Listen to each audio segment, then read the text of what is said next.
So you know what time it is, babies.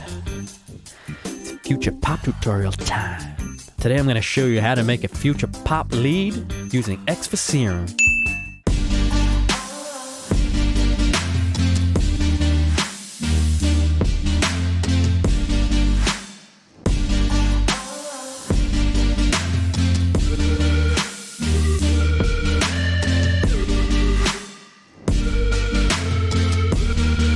Now, if you don't have Xfer Serum, that f***ing sucks, because Xfer Serum is awesome, man. You can get it from Splice, it's cheap. But before we get into it, please hit that subscribe button, hit the thumbs up button, hit the bell notification so you're notified every time I release a video. With that said, let's dive into it. Alright, so I've got an init preset loaded up, and what I'm going to do is start with choosing the waveform, and that is going to be a pulse width modulation inception. Crank up the width wavetable position all the way up, and also turn up the unison to about 7. We're going to push the blend all the way up on this one, turn down the level to about 65, and then change the fine to about -5. That just detunes it a little bit. Come over to Oscillator B, turn it on. We're going to go into analog, basic shapes. Change the wavetable position until you get to a square, and also turn it up to 7. This one we're going to detune a little bit like this and push the blend all the way up again. And bring the phase to about 3 o'clock and the random to about the phase till 9 o'clock, the random to about 3 o'clock, and bring the level down to about 50%. We're also going to detune this one plus 5-ish cents. Now, over in the filter, if we click on that and come down into normal and go band 24, bring down the resonance, but push up the drive till it's just kind of touching this peak here. Now, in the cutoff, I want to bring that to about 250-ish, and we'll leave that there for now. Turn on Oscillator B and also turn on the noise oscillator. Now, over in the noise oscillator, turn that on, come into organics, and we'll go Aircam 5. Now, we'll bring that level, we'll listen to this, and we'll bring the level up as we listen to it.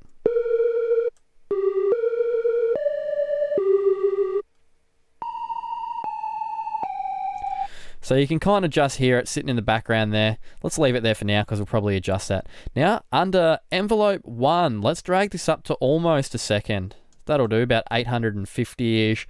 Put a little bit of release on it. Doesn't have to be perfect, but let's curve this up like that and curve this back one a little bit. Now, what you can do, if you hold Alt and then click and drag, you can copy envelope 1 to envelope 2. Now, what I'm going to do with envelope 2 is I'm just going to change the attack a little bit, shorten it up a little bit, and we're going to use this to modulate the cutoff. So click and drag that cross onto the cutoff. Drag this down just so you're modulating a tiny little bit.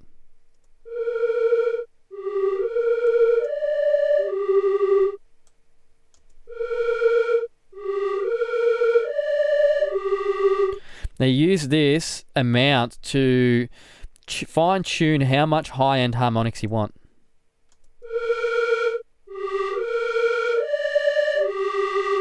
You can see the more I lift it up, the more crunchiness it gets to the top.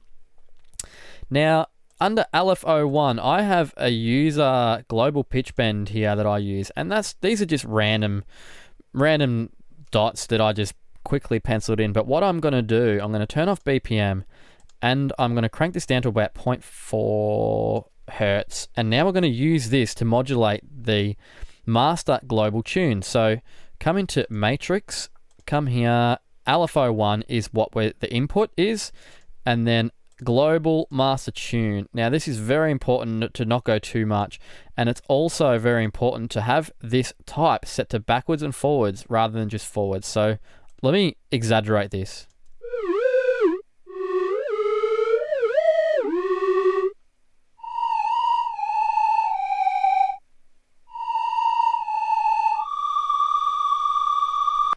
It just adds this very slight wobble in it that you can't really tell, but it makes it sound more organic. Okay, now come down here. We want to activate mono. We want to turn on legato, and we want to click always and drag the pause time up to about 80 milliseconds. That will glide in between notes now. We had a few areas that weren't gliding in there, so if we come into this MIDI clip, we have to make sure that the notes are overlapping. So Control A, hold Shift and Alt, and then tap right. You can see all of the notes grow a little tiny bit. So now if we come back into this, into Serum, you can hear they're gliding in between one another. Now, let's look at the effects. So come into the effects, grab a compressor, drag it to the top, grab an EQ, drag it to the top, turn them both on. Now, we're going to lift up the gain on the compressor a little bit, and we're also going to lift up the threshold a little bit.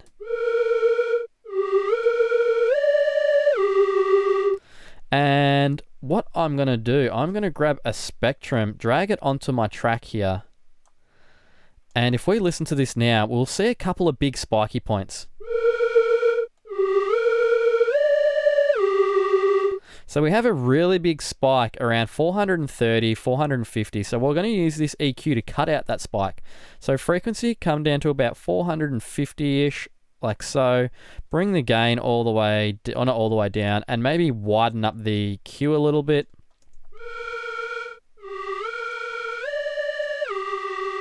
You can see it's tamed those harmonics a little bit more now. And I also want to add a low cut on the end here, just like so, just to get rid of some of those unwanted sub frequencies. Okay, so not all of the sound design is actually done in the synth. A lot of it is done outside of the synth using Ableton's effects or third-party plugins. So in the next step, I'm going to show you how you can use those effects to fit the synth or the sound into your track, and it's also a part of the sound design. So if you've watched up to this far, thanks for watching, by the way, and I've got a little secret for you. Down in the bottom of this description, I've got a link to download these free presets and also these free project files, so go check that out. All right, so the first effect I'm going to do is I'm going to add an EQ8, and I'm going to roll off all my low stuff, probably about up to about 80, and then I'm going to roll off the high stuff up to about 16 or something like that, right up top there. And now around those 450, that 450 mark, I'm also going to just do a little cut like that. The next effect is a saturator, and this just needs about 4 or 5 decibels of drive, soft clip on to stop any harsh clipping.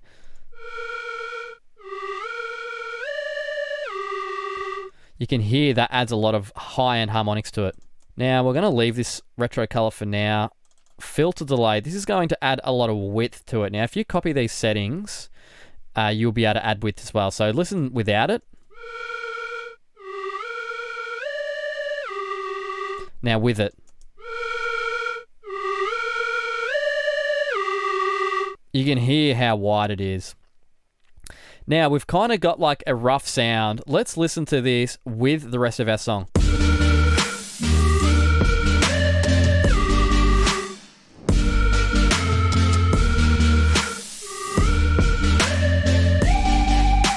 It sounds cool, but it doesn't fit with our song.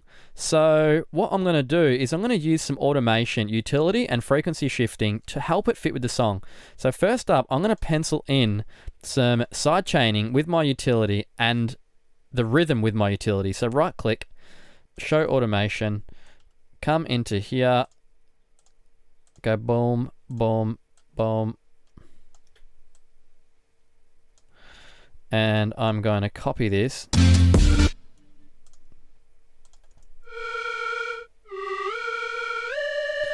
And I'm also going to paste it here.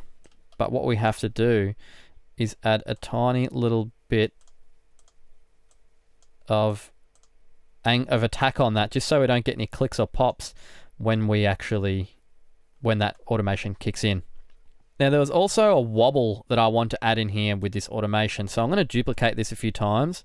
And then once again, I'm going to add this attack in like this. And I'm also going to lift up like this, so it almost ramps up.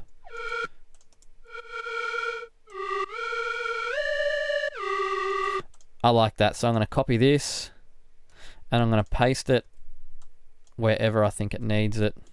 Now at the end here, I'm actually going to lower this all the way down with a big ramp like that, and try and fade out some of these things like that for the outro. Now, frequency shifter. So turn on frequency shifter. You've got frequency and you have fine.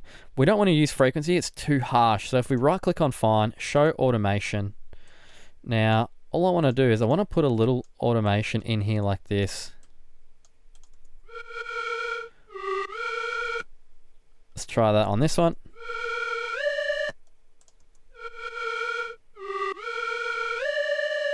Let's duplicate that. And same on the end here. I'm going to lower this down just so it ramps out with the rest of it. Okay, so now that's basically the bulk of it done. We can maybe add a little bit of compression in here. Turn this on and just lower this down just so it tickles the top. And then one more thing is add another EQ8. I like to do this on the end of every track, and I just like to roll off all of my sub frequencies and then maybe boost the highs just a tiny little bit.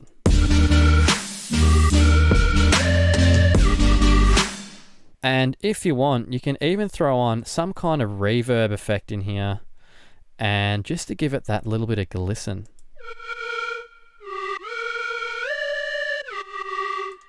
And that's it, guys. There you have it. How to make a future pop lead. Thanks for watching. If you enjoyed this video, consider subscribing. If you have a question, leave it in the comments below. Or if you want a whole bunch of free stuff, you can visit my website at offthebeat.com.